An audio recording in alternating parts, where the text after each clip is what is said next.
Yes, Madam Chair, we're starting the recording now. Wonderful, thank you. I now call to order this work session of the Anchorage Assembly regarding AO 2021-88S, amending Title 23. It is Friday, February 4, 2022. We are noticed from 1 to 2 p.m. Madam Clerk, would you call the roll, please? Yes, Ms. LaFrance. Here. Mr. Constant. Ms. Allard. Here. Mr. Dunbar. Here. Ms. Kennedy. Mr. Presberdia. Mr. Peterson. Present. Ms. Quinn Davidson. Mr. Rivera. Present. Mr. Weddleton. Ms. Zolotel. Here. Thank you. Thank you, Madam Clerk. And Mr. Constant will be a little late, and Ms. Quinn Davidson is excused. I want to note that documents for this work session are available online at muni.org. If you click on Assembly, and at the top, click on Assembly Work Sessions, and the documents are located there. This item is scheduled for a public hearing at the regular Assembly meeting of February 15, and I understand that we have Adam Trombley, Ron Thompson, and Dave Whitfield available on this call. And Mr. Thompson, will you be kicking off the work session? I believe so. I don't know if Adam wanted to start us off or if he wanted me to just handle this. No, Ron, go ahead and start it. I'm fine with that. Okay, I might as well get started. I was going to give a overview of what this is. Obviously, it's a Title 23, which is the building fire code, all the codes with regard to construction in Anchorage, and several items that we discussed, went over. And if you look at the S version, that's the version that we're talking about, and that's because we submitted the main version, then went through the public hearing process through the building board. And through that process of collaborating with the building board and the industry and people that showed up at the building board meeting in the public process and then staff, we made some changes from the original 2021-88 and made an S version. And it's the S version that was unanimously approved by the building board and all its members. And that's the one that I'm going to go over today to tell you kind of where we are and explain the document, because obviously building codes are a little bit complex. So I've kind of broken down as simplified, so I think everybody should understand it pretty well. And we can go from there, and then I can answer any questions that you might have. So what I'm going to start out with is identifying the section, page, and line of the document 2021-88S and go through each item and say a little bit about each one, so you're kind of understanding a little bit about how they all tie together and what is being presented to move forward. So on page 1, line 14, section 1 was removed. This was a section that we were discussing. There was parts of the industry that wanted licensing to just be relied on the state licensing process. It's the same. We duplicate licenses. We do the same licenses in the city that the state does, except for we have a few additional tests. And so in those additional tests that we have, the industry has felt it's a benefit for us to be more stringent than the state on licensing. So we thought the industry wanted the licensing to be relied on the state. They chose not to. They came out in pretty large numbers against reducing the licensing requirements. So page 1, line 14, we removed that licensing from the ordinance. Page 4, line 17 is another section on licensing, so we also removed that section. The section 3 was removed because this code was written and developed by staff, put through And when we went to the building board, there were several contractors on there that do work in the city, and they felt that moving the valuation from 5,000 to 10,000 really didn't change anything. And I tended to agree with them.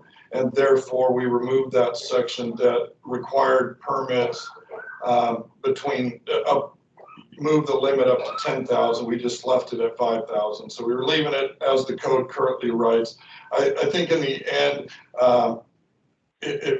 when we did the research, there was very little that would have been benefited by that section 3. So we agreed to remove it, as did the building board. Section 4 was put forward by a few individuals, and the industry came back, and I called several electrical engineers about replacement of lights. So a lot of times, just on the surface, replacing a lights in a building that exists, going from regular watt bulbs to LED bulbs, usually you would think that typically that's going down in voltage and not a big deal. And so it could be done without permit. But when I requested the electrical engineers to look at it and give us their input on that, they agreed that emergency lighting, egress lighting, things of that sort, if we just let anybody change out light bulbs, we would probably run into some life safety issues with regard to emergency lighting, egress levels, candle light levels, all of those things. So for the safety with regard to leaving that section in, we felt created too much risk for, and so I also agreed with removing section 4 out of this code. So basically, the first 4 sections were removed. Pause you, sorry, Mr. Thompson, to note for the record that we were joined by Mr. Weddleton at 103 and Mr. Perez-Verdia at 107. Thank you. Thank you. So the next section becomes the new section 1. It's page 5, line 34. And basically, it was just adding all occupancy types to temporary buildings. Temporary buildings, for some reason in the old code, were limited to 3 or 4 different occupancies, most of which aren't even used for temporary. And the one that typically is used for temporary buildings is maintenance shops and storage facilities, and they were exempt. So what we did was add in occupancy. So basically, any occupancy can be done in a temporary building manner. Temporary buildings are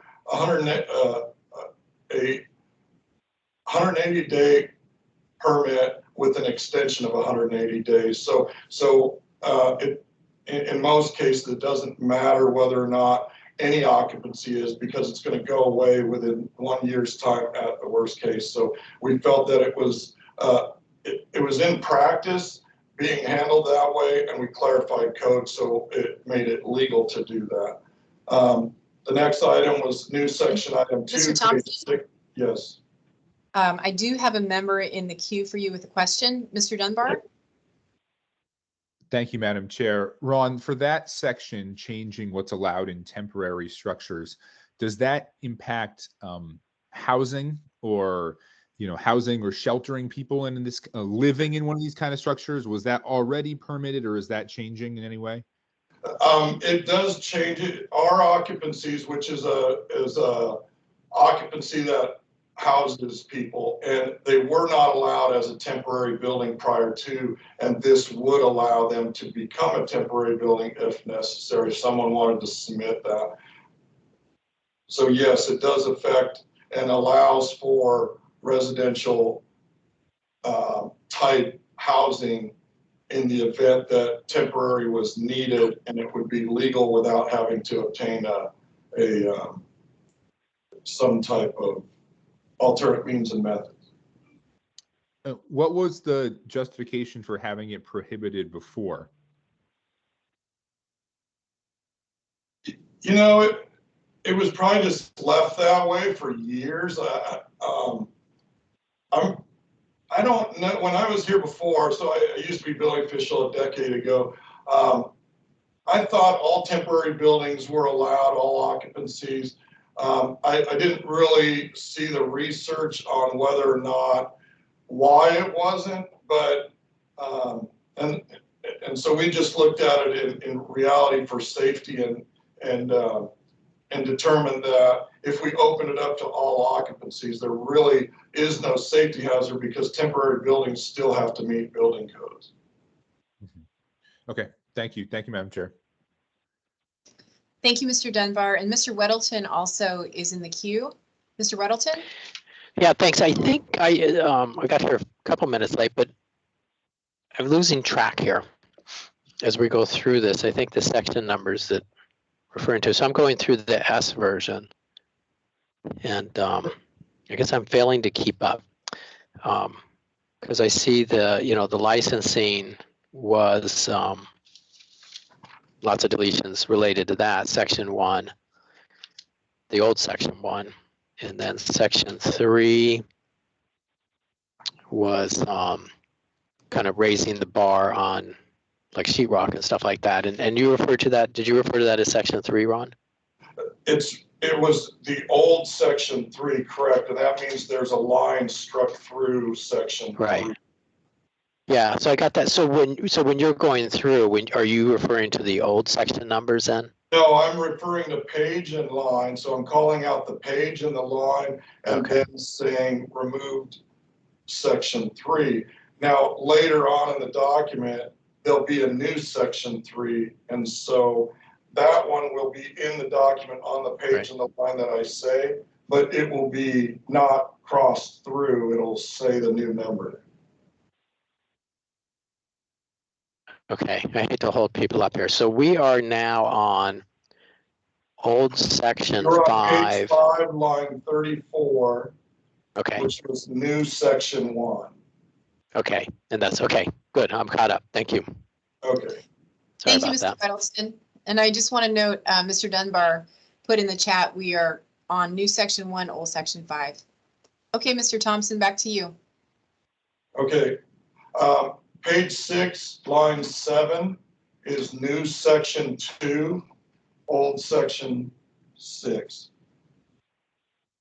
And basically, this is going to clarify and allow permitting for residential construction based upon valuation, similar to all the rest of the permitting that we do.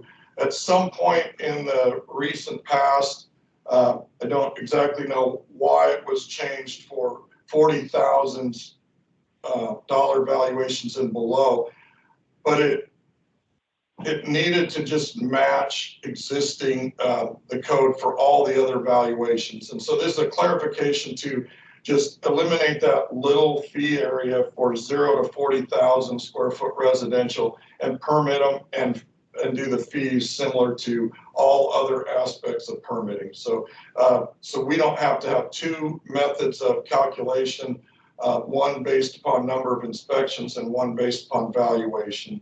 So later in the code, I put the fee changes in the back, corrections as well, and you'll see those later in this presentation.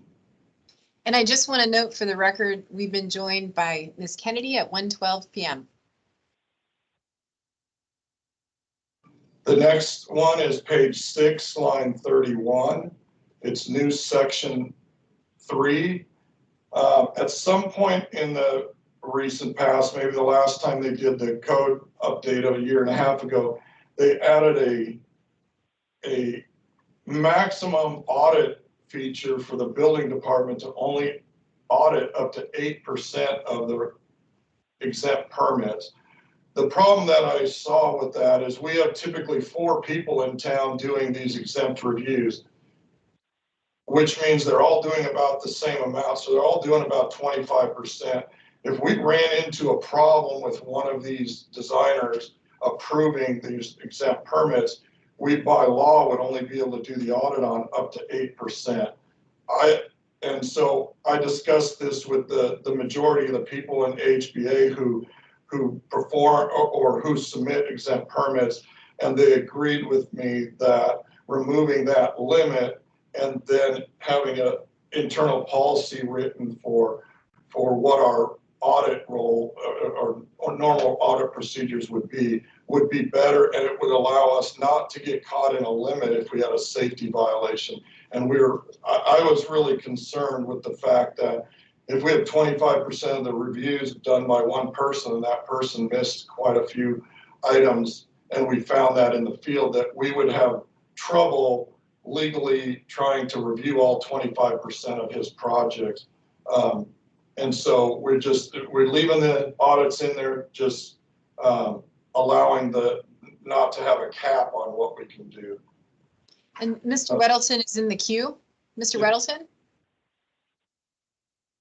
Yeah, Ron, I mean, we were all there when we put that 8%, and I almost think that was, the preference was not to limit it, but it was done to not worry people that there would be unlimited audits. So anyway, I think that's fine, but I actually wanted to back up a little bit, sorry. On the previous one that had the residential construction valued at $40,000 or less. And is Meg Zolotel here?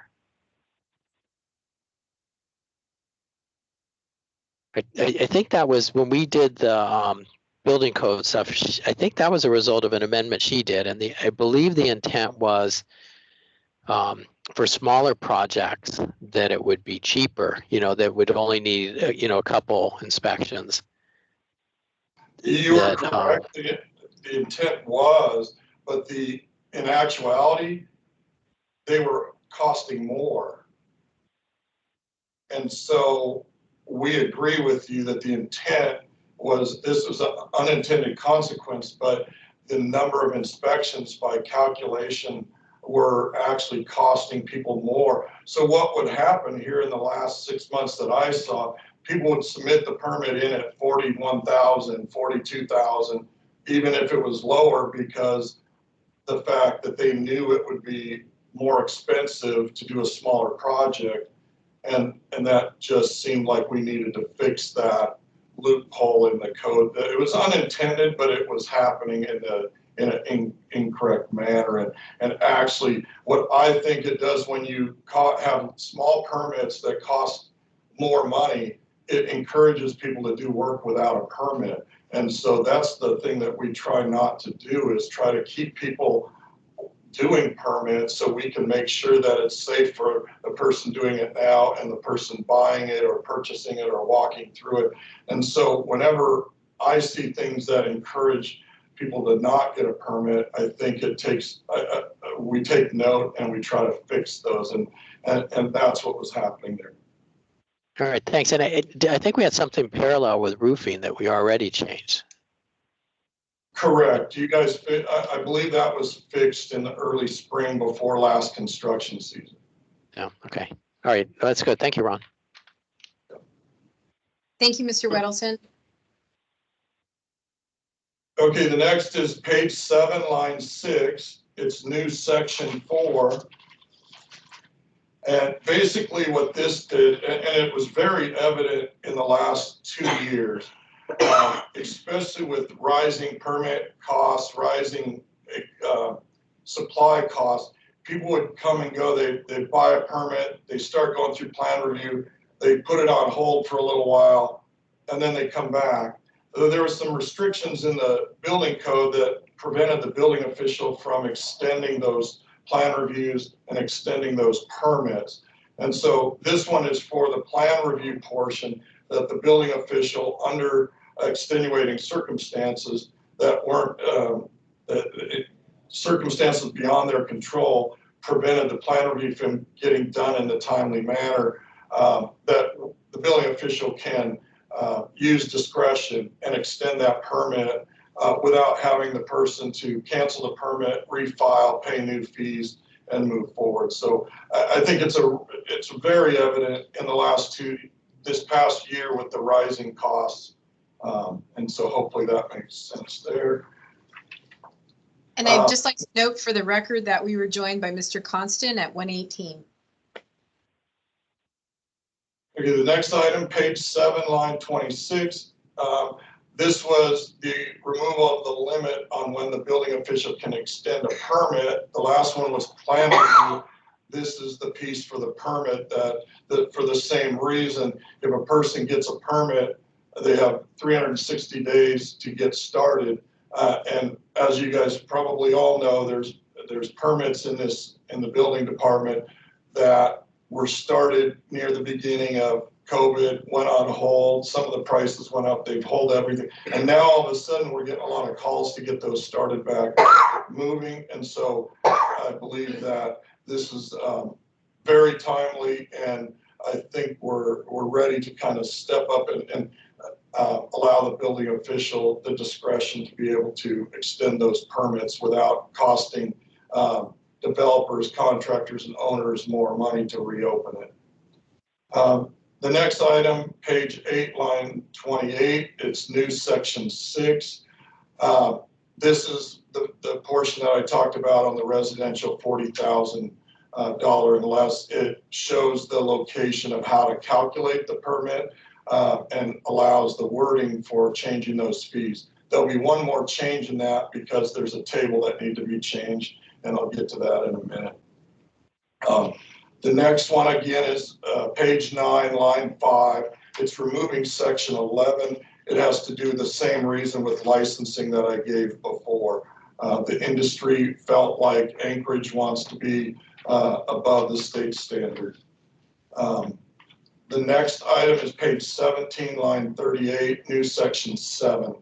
That is the fees for the old way of calculating $40,000 and less residential. This is where the fees in the table get cleaned up. So we cleaned them up in that line. So it took 3 actions to clear that out of the code. The next item is page 18, line 5, removing section 13. And that's again, removing licensing language and the fees associated with that. The next item is page 18, line 13, new section 8. It adds fees for on-site variance waivers. For some reason, when they adopted the last code cycle, this line in the table got left out.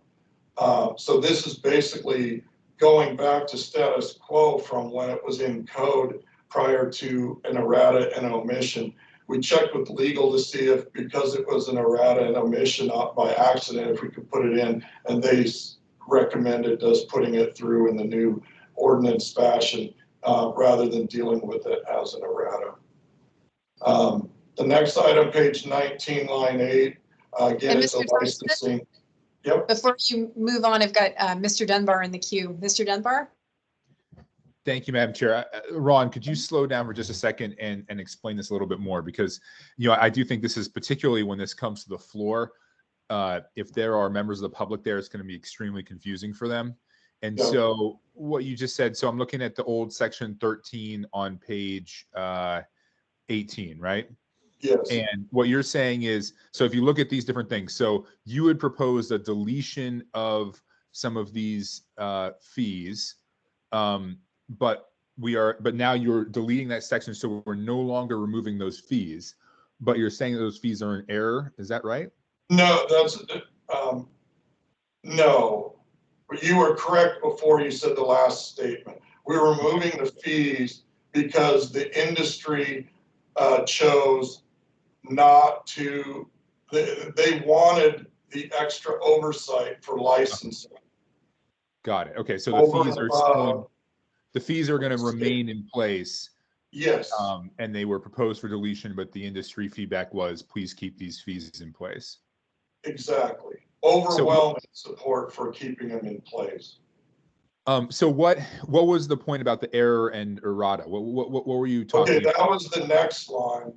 That was the fees for on-site variances and waivers in page 18, line 13, new section 8.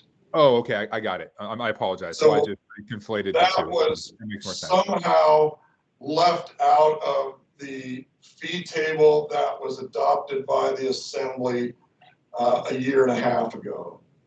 And so it was finally found out this summer that it was omitted by some mistake.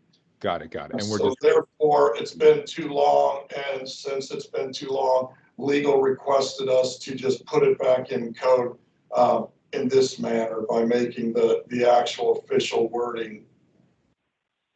Got it. Okay, thank you. Yeah, I was just because of the location of that section on that page, I was just confused with the two different sections. Thank you, Madam Chair. Thank you, Mr. Dunbar. Go ahead, Mr. Thompson.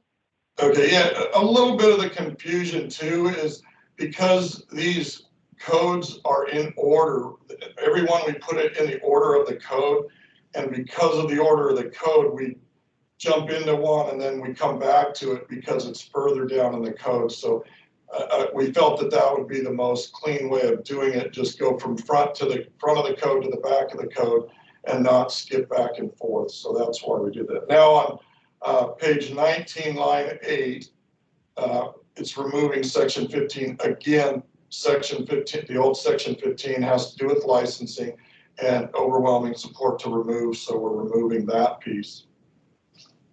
The next additional item is page 20, line 4.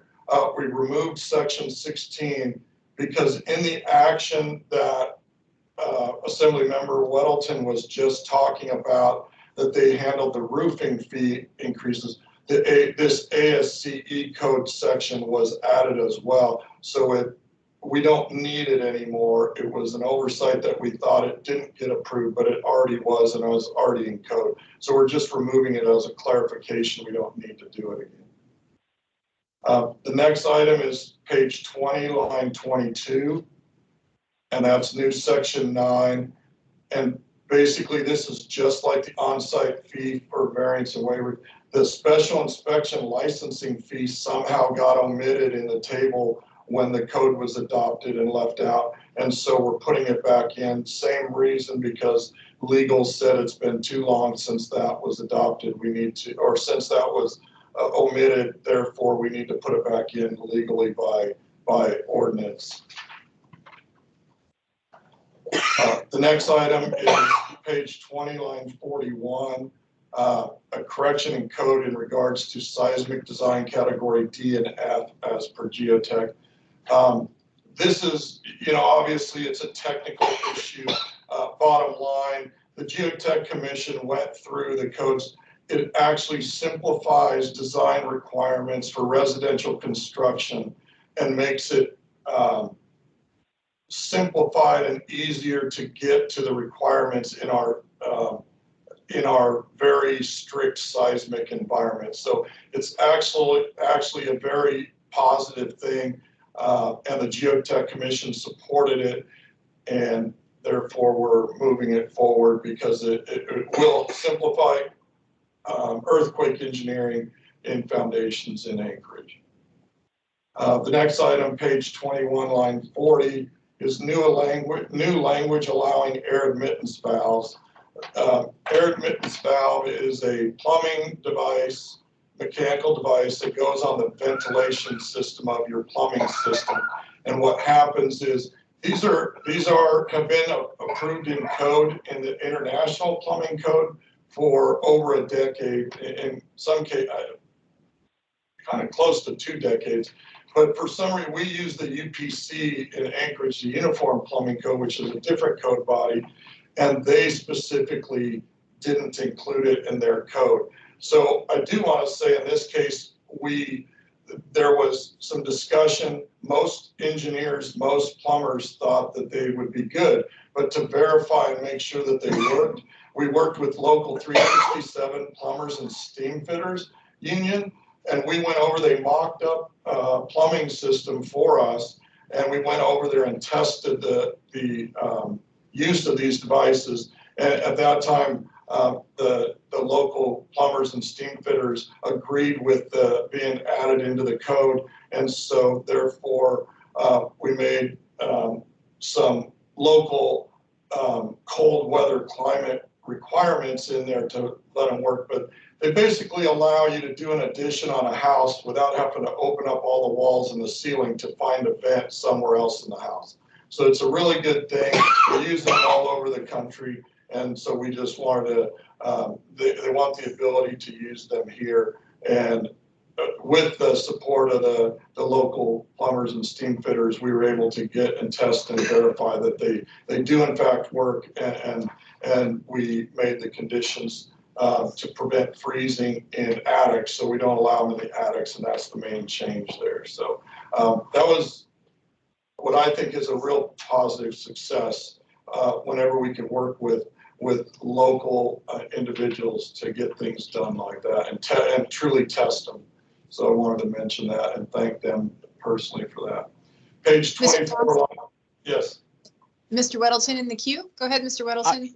Yeah, just I guess a pat on the back for Ron and the plumbers. You know, when I was I went to a couple of the building board meetings on this, and this, you know, of course, I have no clue what they're talking about. Someone held up a sample, but I remember the plumbers were scoffing at this and saying it was really a bad idea and it shouldn't be allowed anywhere.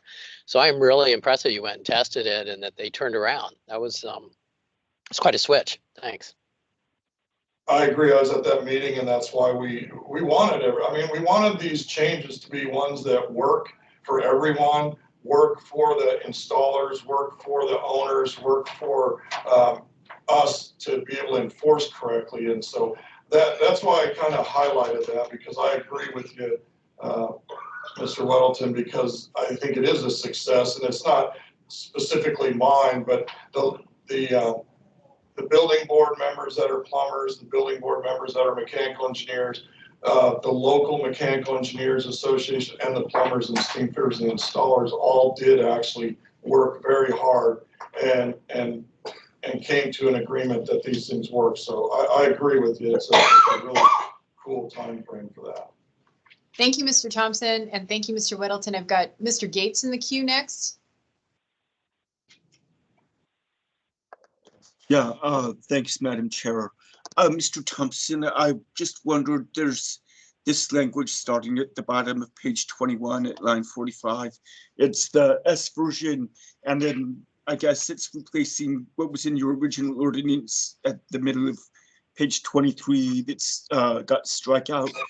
And I'm not sure if I missed it, but is that the difference between the original AO language and the S version? Is that what you were referring to with the testing and so forth? Or what is the difference between the original and this S version, and why was that changed? The area that was stricken out of the air admittance valve section was to prevent their installation in cold environments and in areas that we didn't think they were needed and necessary in Anchorage. It didn't apply. So we, based upon the tests that we did at the plumbers and pipe fitters, we just removed certain sections that we didn't want multiple stacked floors on top of each other having them, and different things that we didn't test. So we may over time do some of those other tests, and maybe the next time we go through codes we might add them in, but everybody was in agreement that we were not, no one was comfortable outside of the testing that we did to get them in, and where we did get them in will cover 95% of the places that people would have wanted, and that they're safe to put in anyway. So it was the intention to remove the back end of those sections that you're noticing. Thank you. Any follow-up, Mr. Gates? Oh, no, that explains the difference between the original and the S. Thank you. Thank you. Okay, the next item is page 24, line 30.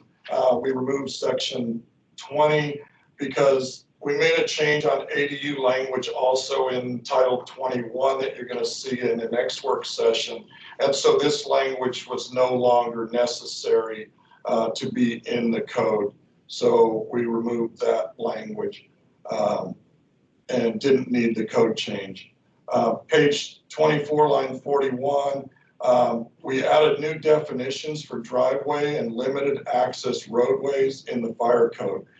We worked with the fire department, public works, right-of-way, traffic, all of which to deal with ways to deal with paper platted properties up on the hillside that served properties that may have three to four lots on a small set of road that never had a road built. And so what we did is work to create a definition of driveway and a limited access roadway with all of those entities, so where people could develop their property in a manner that is safe and the fire department can definitely access. And that's where limited access roadway came into play. It allows for a fire truck to go on a road, and then the driveway defines the difference of what a driveway meant in how we created it with public works policies, with the fire code. So it basically creates all of the documents and permitting of such properties to be the same amongst all departments in the municipality, whereas they were different before, and that's what that change made. Page 25, line 9 is new section 13. This deleted the old definition of driveway in chapter 5 of the AFD because we added the new one above in section 202. So fire department is the one who gave me those changes to get put in code. So we moved on their request. And that's part of what these code changes are trying to do. Make sure that one area of code doesn't conflict with another area of code, and we're trying to clean that up. And that's one of those areas. The next area, page 25, line 19, new section 14. This was where in the fire code, we needed to change the maximum allowed grade from 10 to 12%, which is what's presently in the design criteria manual and the traffic driveway standards. So we're again trying to clarify the change that's been made in those other documents to match in the fire code. Page 25, line 26, we removed section 24. Again, this is ADU language that because of the language change in Title 21 that we're hoping to have, and I'll discuss in the next work session, we were able to remove this language and not need this additional language. And Mr. Thompson, I've got Mr. Weddleton in the queue. Okay.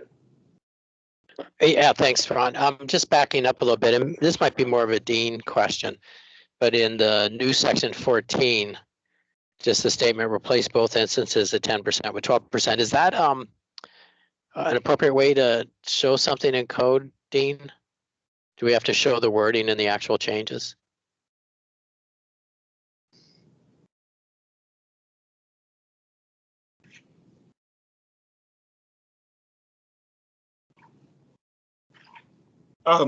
Sorry, I need to look at current code and what it says here. Actually, section 14 says it's adding a new section. So the language that's new, if you preface saying this is a new section, you don't actually need to use the underlining format. So I think this is this grade is saying it's adopting the local fire code, right? And what was in the fire code was obviously 10%, and there was no change to it before in our local Title 23. This is adding a new section that says, so what's in the fire code we adopted, we're actually going to change this section now by putting this new section in our Title 23. So the international fire code 10%, for us locally, it's going to be 12% with this additional new section. And Mr. Thompson, of course, I would welcome him to confirm if that's correct. Yeah, I believe if you look at the line 20, page 25, line 24, we just replace both instances that say 10% with 12%. So we actually are changing the exact wording in code and in that. And are you asking, Mr. Weddleton, are you asking, should we write the entire section out and cross the 10% out and add the 12% in? Is that what you were saying? Well, that's more typical. You know, I don't know that we have to, but I look at this and it puts this change. We don't see any of the existing code. I mean, a lot of times you have to kind of go back.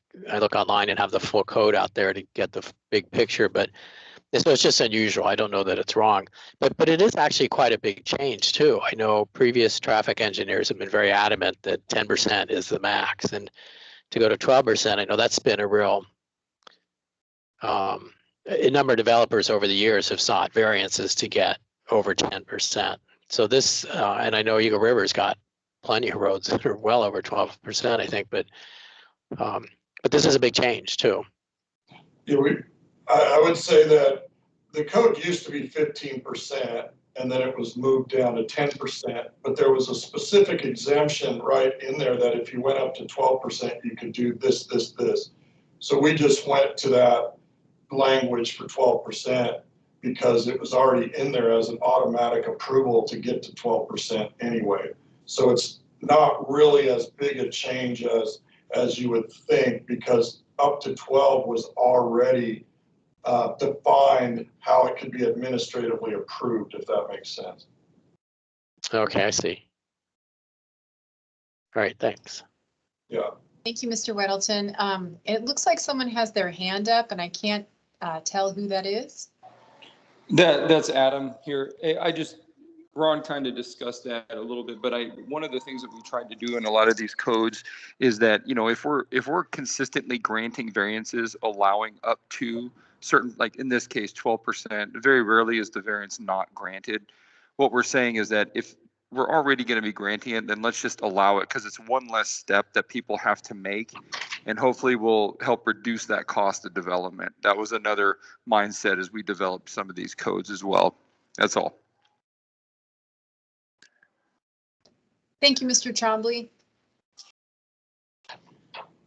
Okay, I have two more left, I believe, here on page 25 and 40, removed hot roof language. It was interpreted that the building official could not grant alternate means and methods for hot roofs, but when this code was written, but that in the end, Bob had decided that they could be, and therefore we didn't need this language anymore. And as in anything in the code, alternate means and methods allows individuals to use national codes, national codes in certain situations as alternate means and methods. And this is in the body of the code. So if someone in the right circumstance wanted to use this, instead of making it by right, they still apply for alternate means and methods, and it's all defined in code. So we felt that it wasn't necessary to put that in because it could be misconstrued that hot roofs were encouraged or intended to be wanting to be allowed in all cases, and that's never been the intent. Hot roofs are considered one that has no cold air space between the insulation and the roof. And when you have that, you can melt snow on the roof, and if water can get into that joist space, you can really run into problems. So we didn't want to encourage a full-blown hot roof scenario, and we decided to leave it in the alternate means and methods fashion and move on from there. So it was, and that was pretty well decided after the building board met, the staff got together, and all the inspections and past history. And so we all got on board with saying, yes, there is cases that hot roofs should go, but it should remain as an alternate means and methods, not a just by right type of installation, because there can be some real problems with that. So we tried to fend off after the fact, removing that language so we would not run into a possible understanding of that we would be endorsing them in every condition. So hopefully that makes sense. The last item. Mr. Thompson? Okay. Go ahead, Mr. Weddleton. Well, yeah, thanks, Ron. I think I lost where you are. I was with you on the 12%, and then I show Well, this I went document? over page 25, line 26, removed section 24, and then you went higher back up to the 10%. So sorry, I probably went too fast. So this 26, that's the, because I don't see anything referring to hot roofs. This refers to ADUs. I mean, I guess, So yeah. I'll just go back and cover the ADU one for you real quick. Page 25, Okay, line sorry. 26, removed section 24. That was the ADU language that we changed and is in the Title 21 amendments to, what happened is Title 21 had specifically told you how to deal with a ADU in the land use code, but with regards to the building code. We're taking that reference out of the Title 21 because it should have never been there. When it's not there, then we don't need this additional language in the code defining what an ADU is and how to deal with it. So it just goes back to code, which is allowed, and there was no reason to have it there because Title 21 should have never had a reference on how to build something to Title 23 standards. Does that answer your question there? Okay, so I got that. And then you moved on. So this, are you at? Yeah, then we moved on to page 25, line 40, remove section 25, and that's the hot roof language. And that was what I just explained. We want to leave that as an alternate means and methods, not as a by right type of installation, because there are some very poor conditions that can be developed in the wrong manner. And so it warrants additional scrutiny in the alternate means and methods phase. Then the very last item is page 25, line 50, new section 15. And basically this allows an exception to sound transmission code requirements that came in the new code that are not able to be met in existing conditions without ripping the entire wall and ceilings apart. And so to gain the little bit of sound transmission data that they're asking for, and that's to go from like say 37 up to 45, you can't get to 45 without putting some kind of sound bat right on the stud or some kind of sound attenuation device. But you can still meet 37, which has been around for 50, 60 years and how construction is. And so it's not like getting away from sound transmission requirements. It's just leaving existing walls and ceilings when you're building say a ADU or a duplex from a single family home, that the existing sound attenuation is good enough in that wall and ceiling that you don't have to go up to the new rating of 45. It's not super hard to get to 45, and we're doing that in all new construction, but it's very onerous to do it in an existing building where there's an existing wall and an existing ceiling already. And that was the very last item of the changes for Title 23. I've got, thank you very much for that. We've got Mr. Dunbar in the queue. Thank you, Madam Chair. So Ron, you were saying, you said 35, 37, 45, but you didn't say what units you were referring to. Is that, what do you mean by 37 or 45? Okay, it's called an STC rating. It's a sound transmission certification rating for how sound travels through walls and floors. And so in the recent code, they moved it up to 45, and that works great for new construction. We can get that done, and you can put your things on the studs or on the joists and get to that level. But in existing construction, you'd have to remove all of the drywall that's already there and then put these up and then re-drywall. And so, and to gain the small amount of increase to get there, we didn't think was, it was an unintended consequence of adopting Appendix D or Appendix K, sorry, that came up over the conversion of several permits in the last, I would say last 6 months to a year. Okay. That makes sense. Thank you. Thank you, Madam Chair. Thank you, Mr. Dunbar. Ms. Zalatel, and actually Mr. Trombley is in the queue. Mr. Trombley, did you want to respond to that last question?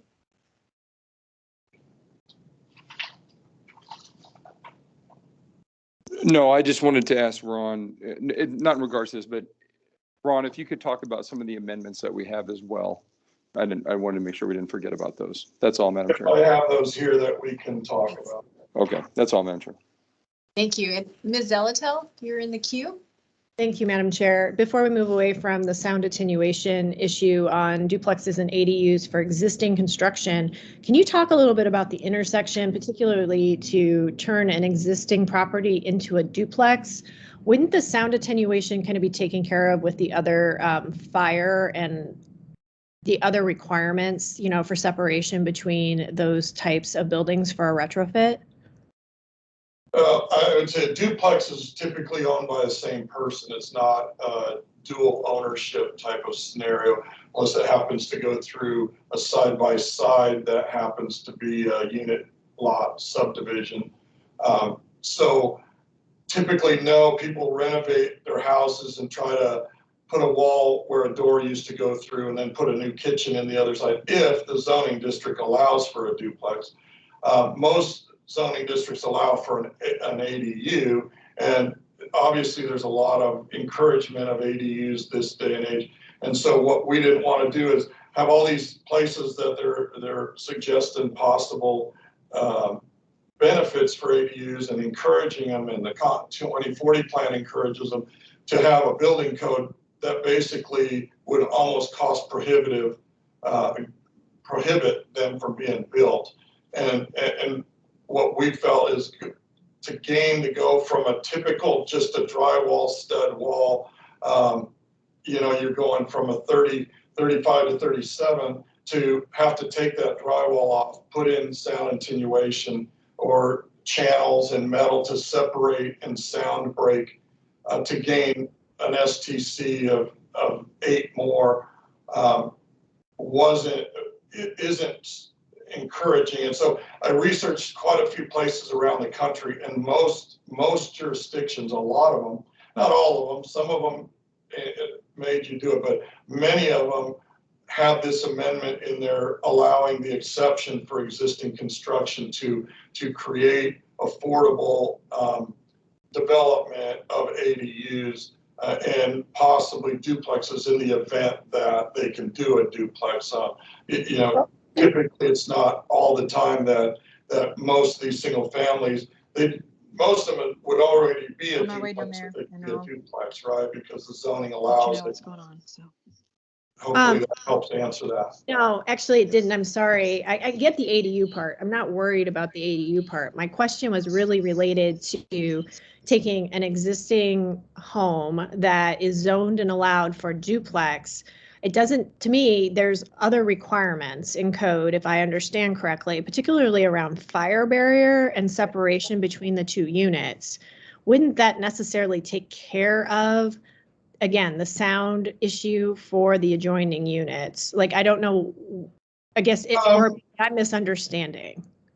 No, you're onto a partial of it, but there's so many options to go. So when we do a wall separating two dwellings in a duplex, you have to go find a rated listed wall assembly. That rated listed wall assembly comes 2 different ways. It comes with a fire rating and comes with a sound attenuation rating. A lot of times in an existing building, you can get to that fire rating and meet the fire code separation, but not meet the sound attenuation section. So it seemed like we're meeting the fire separation and doing it economically.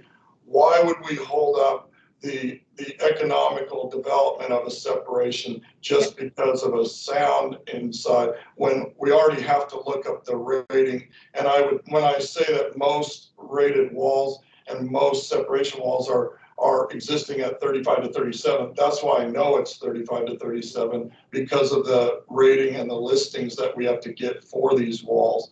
And so now what's coming out is all of the new listings and everything for walls that get to the new STC rating of 45 as well as the 1 hour wall. It's the same amount of drywall. They just need some type of sound attenuation, rubber, hat channel, something that goes on the joists or the studs in the wall, inside the wall. And so what we're trying to do is prevent from having to take that fire separation apart just to put insulation inside. Got it. So very quickly to summarize, we can meet the fire rating for a duplex conversion and it won't necessarily meet the sound rating. So this keeps the need for the additional sound rating to occur. The proposed amendment. The proposed amendment allows the fire rating to be met and continue on, but the sound attenuation to be in existing construction to be exactly what it is already. Got it. Thank you for the clarification. Yeah. Thank you, Ms. Zalatel. Thank you, Mr. Thompson. So as Adam said, I have two things that we had discussed with the both assembly members or the fire department and staff. We had talked about one amendment being the fire department agreed to, before you need a turnaround on a driveway, in the current code, it says that you must provide a fire department turnaround on a driveway 150 feet or less. So, or more than 150, sorry. What we were running into is there's a lot of driveways on the hillside with acre lots that are over 150 feet. A fire department turnaround, if you see what is entailed with that, it's basically an L shape of 70 by 60 in one direction, 70 by 60 in the other direction. So you'd have to remove the trees in 8,000 square feet on the lot if you're over 150. We worked with the fire department, looked for the safety, looked for everything with regard to them needing this turnaround and how they can get out of a person's lot safely. And they came up with the dimension of 250 feet. And we felt that that was adequate, that was a fair distance because it would cover most 1 acre lots. Any lots bigger than an acre probably would end up having a driveway longer than 250, and then they would have to do that. But then the lot would be bigger and it's not as big an issue. But when you have a 40,000 square foot lot and you got to clear a quarter of that just for the fire department apparatus on top of the building, it seemed onerous to, and not unsafe to prevent from having to tear all that property up and remove all those trees. And so the industry requested that. We worked with fire department. And so the amendment that we proposed was just changing that turnaround requirement to 250 feet. It's already in place and being done that way by policy. And we're just wanting this amendment added into code. And so we're, I believe Adam has passed that amendment on. The other amendment was asked And Mr. Thompson, Ms. Zalatil is in the queue. Okay. So on that amendment, is there any grade considerations for the steepness of the property? Yes, there is, because right now the grade maximum is 12%. Okay, so this would only apply where there's the within those parameters? Correct. Okay, thank you. Thank you, Ms. Zalatil. And before we move on, I just want to note that we are at the end of our scheduled time. This is a work session and we can go on for a little while longer. And as you all know, we've got another work session scheduled at 2:10. So go ahead, Mr. Thompson. I have one last amendment that we were hoping that came up in the last week or two. And this was Assembly Member Zalatil referred us to a customer in the field that described and gave us good information with regard to being able to do work on their own property and their own building when it had to do with, say, a duplex on up. We looked into the state regulations, and the state regulations allow a person to work on their own structure even if they don't live there. And we've had a special provision in the local amendments that prohibited that. So this other amendment that I forwarded to Adam, and I believe he forwarded it on to the assembly members, was to basically match the state law and allow the person that owns the structure to do their structural work. It doesn't work for electrical, mechanical, and plumbing, but that's what the state does as well. So it's just matching the state code for a person that can work on their own property. So we believe it didn't add any safety violations or any problem. And so we agreed with the citizens' request. He was very thorough, and then I ended up writing an amendment that matched that wording to match the state requirement. So we hope to see that we can make that change quickly when after you guys deliberate on the 15th. Thank you, Mr. Thompson. Ms. Zalatel? Yeah, I just wanted to address the amendment a little bit really quickly. Just the rationale here is that I'm hoping this brings more owners who have properties, rental properties, into conformance with getting building permits. My suspicion is that with the contractor requirement that as it currently exists and not being able to perform your own work, we've actually maybe put a little bit of a chilling effect on folks seeking building permits where they're required. So working with Ms. Kennedy and this individual, it really brought to light the issue, but then it also is, if you think about it, what the practical implication to it may be, would be that people just wouldn't seek a building permit because of the added cost. So just wanted to provide that background. Thank you. Thank you, Ms. Zalatel. Mr. Dunbar, do you want to read your question? Thank you, Madam Chair. Yeah, I was just asking if we are going to have another work session for the Title 21 ordinance. I don't know if we were planning to go through Title 21 and Title 23 today. I think this was really helpful for understanding the Title 23 ordinance, and I'm in a good place with it right now, but there's a whole nother big Title 21 reform. So are we going to have a separate work session for that? So we do have a Title 21 work session scheduled to start here in about 8 minutes on the changes. Great. Yeah, AO 2021-8. That was on a different topic. Great. Thank you, Madam Chair. No worries. I thought that was a different topic. Thanks. Thank you. Mr. Constant? Thanks, Ron. I'm trying to go and find my link to get back to the right page. Way up at the top, it's section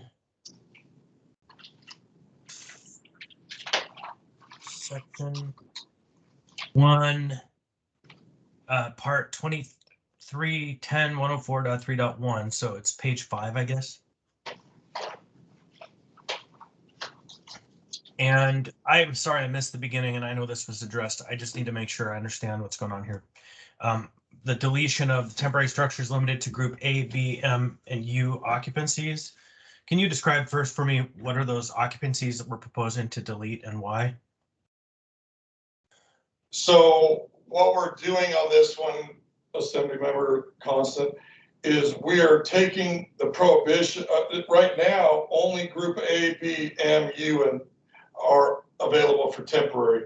This amendment will allow all occupancies to be able to be temporary for the temporary building requirements, which is one time 180 days with one-time exemption.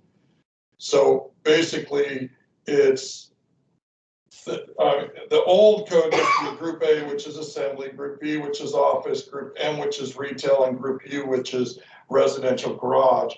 What we're doing is allowing it to be all occupancies, storage, machine shop, whatever, you know. Sometimes these people need a temporary building for doing whatever it ends up being, whether it be housing, whether it be vehicles, whether it be, a machine shop, whatever it ends up being. And sometimes these buildings don't have time to go through the full building code, but they're only needed for a 6-month period of time. And so when they do that, we wanted everybody to have that opportunity, all occupancies rather than just a few. And I think it was an omission from code years ago to restrict that because I think the practice has been that, you know, there's shops all over that are storage that are pop up for a 6-month period of time, and then why they're building another building. And so it allows us to do that. I just felt like we needed to clear up something in code that's been kind of the practice.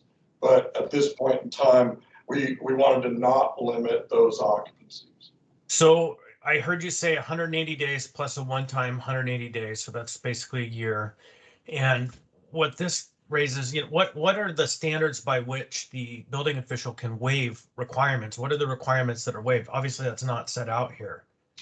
When you say waive, do you mean like building code requirements that Yeah, are I mean, waived it for a says temporary here, building? these temporary buildings may be erected and occupied by permit from the building official.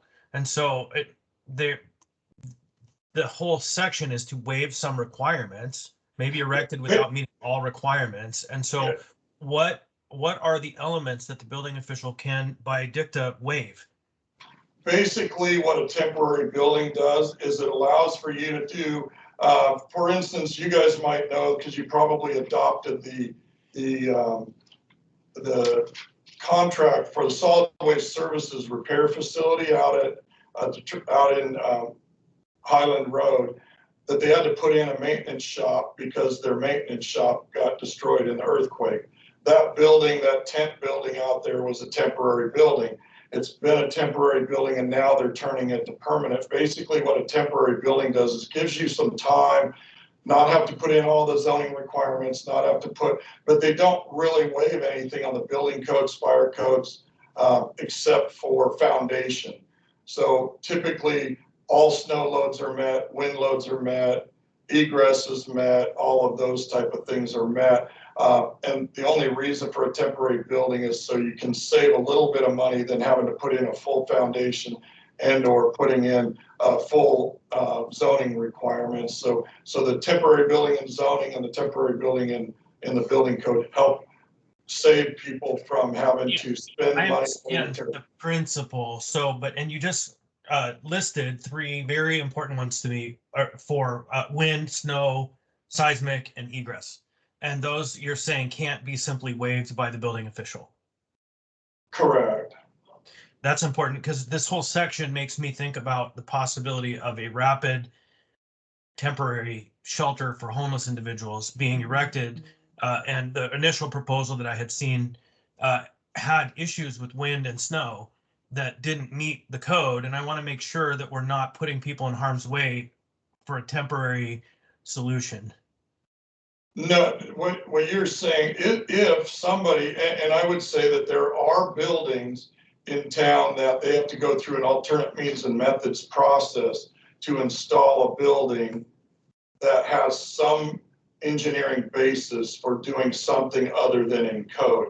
Can people do that for a tent structure? Yes, if the snow load doesn't stay on top of the building, there's ways to do it. But there's a process for that, and they'd have to go through the same alternative process that anybody would do for a permanent building. That actually answers the question. I just want to make sure we don't literally put into the hands of one person the right to waive any of these building requirements, and then all of a sudden we find ourselves with a bunch of squished people and having to unpack all of the damage we did by a simple decision. So thank you. Yeah, completely agreed. And it is 2:09, and before we adjourn, because we have another work session here at 2:10, Mr. Dunbar, do you have a question that you want to state before we adjourn? Yeah, I mean, it goes very much off what Mr. Constant just said, and it was sort of what I was getting at from the beginning, which is, you know, I understand the need for a variety of temporary structures in sort of industrial settings and other kind of, you know, shipping, that kind of thing that we do here in Anchorage. I'm wondering if the administration would consider not removing the prohibition when it comes to residential, because we don't do as much, you know, short-term housing as they do, for example, on the North Slope here. Like we that's not really something we do. And I am a little concerned about housing and shelter, and basically where we have people sleeping in a temporary building. And so maybe not something to be resolved today, but something for the administration to consider. Why are we removing the prohibition for temporary structures in the residential the residential context? Thank you, Madam Chair. Thank you, Mr. Dunbar. I want to note that Mr. Gates put a reference to 23.10.104.3.1. And Mr. Thompson, I am sure you would like to continue with this discussion and respond. And perhaps we need to have another work session. We're at the end of our time, but if you want to give a quick response, that's fine. I mean, I don't know if I don't have a problem with prohibiting the RI. I don't know if I've ever issued in my 30-year history of doing permitting a residential structure under a temporary guideline, because it's never long enough to meet it. But so, I mean, I can check with me and Adam can talk about it, make sure, and then we can give you guys a feedback as to whether or not we could do that. If so, we could write an amendment that would do that. Thank you. Thank you, Mr. Thompson. Thank you, Mr. Dunbar. And with that, it's 2:11, so we will go ahead and adjourn so that we can all go to the next Teams meeting on Title 21. Thank you, Mr. Thompson, Mr. Trombley. Thank you. We are adjourned.